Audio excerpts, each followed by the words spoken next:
ವಿಜಯಪುರದಲ್ಲಿ ರಾಯಣ್ಣ ಜಾತ್ರೆ ಎಂಬ ಕಾರ್ಯಕ್ರಮವನ್ನು ಹಮ್ಮಿಕೊಂಡಿದ್ರು. ಈ ಕಾರ್ಯಕ್ರಮವು ಮಾಳಿಂಗರಾಯ ಪೂಜ್ಯರು ಜಯಂತಿ, ಪ್ರಕಾಶ ಜಾಲಗಿರಿ ಹಾಗೂ ಕುರುಬ ಸಮುದಾಯದ ಯುವ ಮುಖಂಡರ ನೇತೃತ್ವದಲ್ಲಿ ಹಮ್ಮಿಕೊಳ್ಳಲಾಗಿತ್ತು. ಈ ಕಾರ್ಯಕ್ರಮದಲ್ಲಿ ಸುತ್ತಮುತ್ತಲಿನ ಊರುಗಳಿಂದ ಆಗಮಿಸಿರುವ ಜನರ ಸಂಖ್ಯೆ 25,000ಕ್ಕೂ ಹೆಚ್ಚು ಜನ ಸೇರಿ ಈ ಕಾರ್ಯಕ್ರಮವನ್ನು ಅತಿ ವಿಭಿನ್ನವಾಗಿ ನಡೆಸಿಕೊಟ್ಟರು. ಈ ಕಾರ್ಯಕ್ರಮದಲ್ಲಿ ಮೋಹನ್ ಮೇಟಿ, ಬಿಡಿ ಪಾಟೀಲ್, ಆನೇಕಲ್ ದೊಡ್ಡಣ್ಣ, ರಶ್ಮಿ ಮೇಟಿ, ನೇಕಿತ್ ರಾಜ ಮೌರ್ಯ, ಚಂದ್ರಶೇಖರ ನುಗ್ಲಿ, ಜಿಬಿ, ವಿನಯ್ ಕುಮಾರ್, ವಿನೋದ್ ಅಸುತಿ, ನಾಗಲಕ್ಷ್ಮಣ್ ಚೌಧರಿ ಇನ್ನು ಹಲವಾರು ಗಣ್ಯ ವ್ಯಕ್ತಿಗಳು ಕೂಡ ಈ ಕಾರ್ಯಕ್ರಮದಲ್ಲಿ ಪಾಲ್ಗೊಂಡಿದ್ದರು. ಈ ಕಾರ್ಯಕ್ರಮದಲ್ಲಿ ಪಾಲ್ಗೊಂಡಿರುವ ಗಣ್ಯ ವ್ಯಕ್ತಿಗಳು ಈ ಕಾರ್ಯಕ್ರಮವನ್ನು ಉದ್ದೇಶಿಸಿ ಬಹಳ ಅದ್ಭುತವಾಗಿ ಮಾತನಾಡಿದರು. Bureau reporter Srishaila Koravara, ಪ್ರಜಾಭವ TV, Basavana Bagewadi.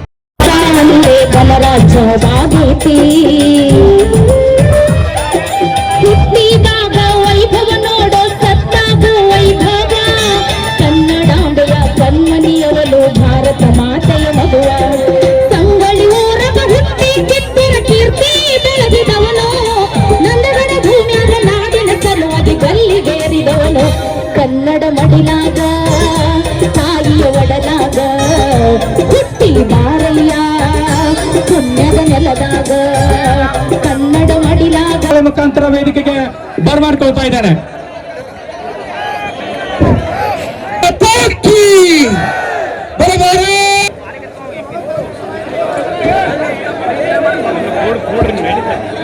ಗಂಡು ಮೆಟ್ಟಿದ ನೋಡು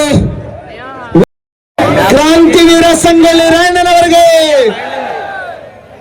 ತಾವೆಲ್ಲರೂ ಕೂಡ ಸಹಕಾರ ಕೊಡ್ತಾ ಇದ್ದೀರಿ. ವೇದಿಕೆ ಪಕ್ಕದಲ್ಲಿರ್ತದೆ ಎಲ್ಲ ರಾಯಣ್ಣನ ಅಭಿಮಾನಿಗಳು ಕೂತ್ಕೋಬೇಕು ದಯವಿಟ್ಟು. ಯುವ ನಾಯಕ ಗುರುಪೀಠ ಮಕಣಾಪುರದ ಶ್ರೀಗಳನ್ನ ಈ ಒಂದು ಕಾರ್ಯಕ್ರಮಕ್ಕೆ ಉತ್ಸವ ಸಮಿತಿಯಿಂದ ಹಾಗೂ ತಮ್ಮೆಲ್ಲರ ಪರವಾಗಿ ಭಕ್ತಿಪೂರ್ವಕ ಸ್ವಾಗತ ಸುಸ್ವಾಗತವನ್ನು ಕೋರ್ತಾ ಇದ್ದೇನೆ. ಶಿವಶಂಕರ್ ಕನಾಳ್, ಚಂದ್ರು ಅಡವಿ, ರೇವಣಸಿದ್ ಗೌಂಡಲಿಂಗ ಮಾಸ್ವ ಯೋಗಿಗಳು ಇನ್ನೇನು ಕೆಲವೇ ಕ್ಷಣಗಳಲ್ಲಿ ಕಾರ್ಯಕ್ರಮಕ್ಕೆ ಆಗಮಿಸ್ತಾ ಇದ್ದಾರೆ. ಅವರನ್ನು ಕೂಡ ಅವರ ಅನುಪಸ್ಥಿತಿಯಲ್ಲಿ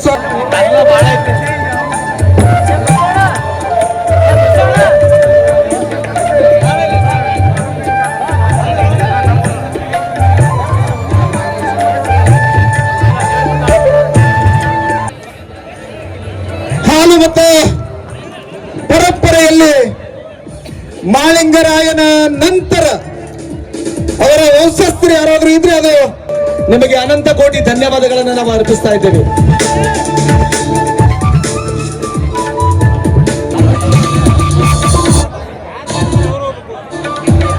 ದಯವಿಟ್ಟು ಸಮಾಜ ಸೇವಕರು ಸನ್ಮಾನಿಸ್ತಾ ಇದ್ದಾರೆ. ದಯವಿಟ್ಟು ಯಾರ ಹೆಸರು ಹೇಳೋದು ಅವ್ರ ಅಟ್ಟೆ ಬರ್ರಿ ದಯವಿಟ್ಟು.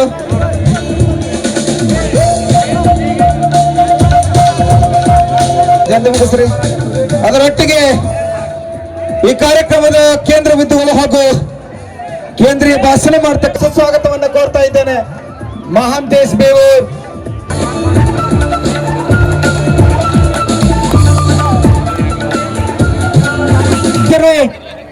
ವೈಟ್ ಅಕಾಡೆಮಿ ಬೆಂಗಳೂರಿನ ಅಧ್ಯಕ್ಷರಾಗಿರ್ತಕ್ಕಂಥ ಆತನ ಶಿಕ್ಷಕರ ಸಂಘದ ರಾಜ್ಯ ಅಧ್ಯಕ್ಷರು ಆಗಿರುವ ನಮ್ಮೆಲ್ಲರ ಮಾರ್ಗದರ್ಶಕರಾಗಿರ್ತಕ್ಕಂಥ ಚಂದ್ರಣ್ಣ ನುಗ್ಲಿ ಅವರನ್ನು ಕೂಡ ಉತ್ಸವ ಸಮಿತಿಯ ವತಿಯಿಂದ ಹಾಗೂ ತಮ್ಮೆಲ್ಲರ ಪರವಾಗಿ ತುಂಬ ಹೃದಯದ ಆತ್ಮೀಯವಾಗಿರ್ತಕ್ಕಂಥ ಸ್ವಾಗತ ಸುಸ್ವಾಗತವನ್ನು ಕೋರ್ತಾ ಇದ್ದೇನೆ. ಸಂಘಟಕರ ಪರವಾಗಿ ಮೂಲಕ ಉಚಿತ ನೀರು, ವಿದ್ಯುತ್, ಪಠ್ಯಪುಸ್ತಕ, ಬ್ಯಾಗ್, ಬಡವರ ಬಗ್ಗೆ ಕಳಕಳಿಯುಳ್ಳ ಯುವ ನಾಯಕರಾಗಿ ಹೊರಹೊಮ್ಮಿದ ಚಂದ್ರಶೇಖರ್ ನುಗ್ಲಿ ಅವರಿಗೆ ಗೌರವ ಸಮರ್ಪಣೆ ನಡೀತದೆ. ಅದರೊಟ್ಟಿಗೆ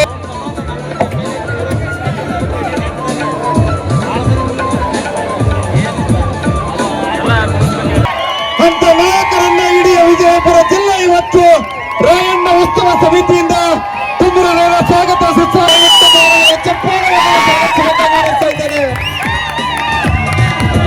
ಈ ರಾಜ್ಯದ ಮಾಜಿ ಪ್ರಧಾನಮಂತ್ರಿ ಜೊತೆಗೆ ರಾಜಕೀಯ ಭವಿಷ್ಯವನ್ನು ಕಾಣಿಕೊಳ್ಳಲು ಇಂಡಿ ಮತಕ್ಷೇತ್ರದ ಜನರ ಭಾವನೆ ಮಿಡಿತಗಳಿಗೆ ಸ್ಪಂದಿಸುವಂತ ಯುವ ನಾಯಕನಾದಂತ ಬಿಡಿ ಪಾಟೀಲ್ ಅವರಿಗೆ ಧನ್ಯವಾದಗಳನ್ನು ಅರ್ಪಿಸ್ತಾ ಇದ್ದೀನಿ.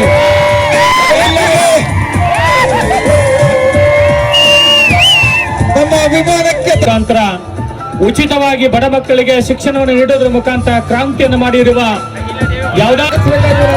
ತಾಯಿ ಸ್ವರೂಪದ ಸಾಮಾಜಿಕ ಕಾರ್ಯಗಳನ್ನು ಮಾಡುವುದರ ಮುಖಾಂತರವಾಗಿ ಸುಮಾರು ವರ್ಷಗಳ ಕಾಲ ದೇವರಿಬ್ಬರಿಗೆ ಮತಕ್ಷೇತ್ರದ ರಾಜಕೀಯ ನೆಲೆ ಸಮಾಜದ ಯುವ ನಾಯಕರಾಗಿರ್ತಕ್ಕಂಥ ಆತ್ಮೀಯ ಸಹೋದರ ಶ್ರೀ ಸಾಬು ಅವರು ವಿಜಯಪುರ ಜಿಲ್ಲೆಯಲ್ಲಿ ಸಮಾಜದಿಂದ ಪ್ರತಿನಿಧಿಯಾಗಿರ್ತಕ್ಕಂಥ ಕ್ಷಣ ಕಳೆದ ಬಾರಿ ನಿಕಟಪೂರ್ವ ಜಿಲ್ಲಾ ಪಂಚಾಯಿತಿ ಅಧ್ಯಕ್ಷರಾಗಿ ಸಾಮಾಜಿಕ ಕಾರ್ಯಗಳನ್ನು ಮಾಡುವುದರ ಮೂಲಕ ಪ್ರೀತಿಪೂರ್ವಕವಾಗಿ ಗೌರವ ಸಮರ್ಪಣೆ.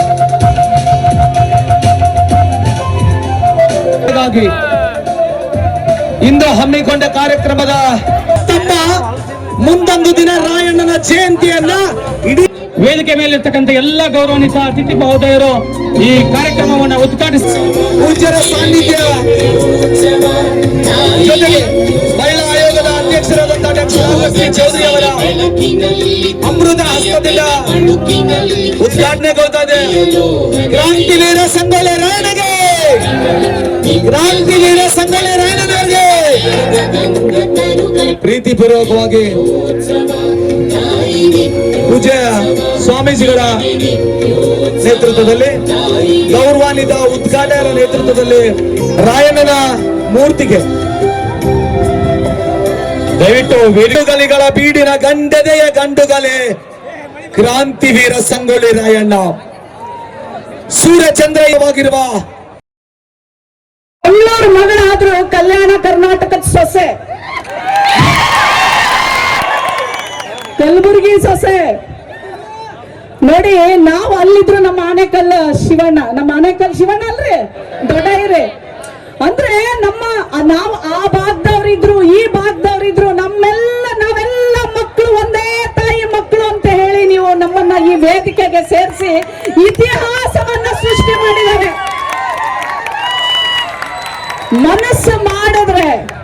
ಮನಸ್ಸು ಮಾಡಿದ್ರೆ ಏನೇನ್ ಬೇಕಾದ್ರೂ ಸಾಧಿಸಬಲ್ಲೆ ಅನ್ನುವಂತ ಸಂದೇಶ ಇವತ್ತು ನಮ್ಮ ಹುಲಿಜಂತಿ ಮಾಳಿಂಗರಾಯರ ಆಚಾರ ಕೊಟ್ಟಾರೆ.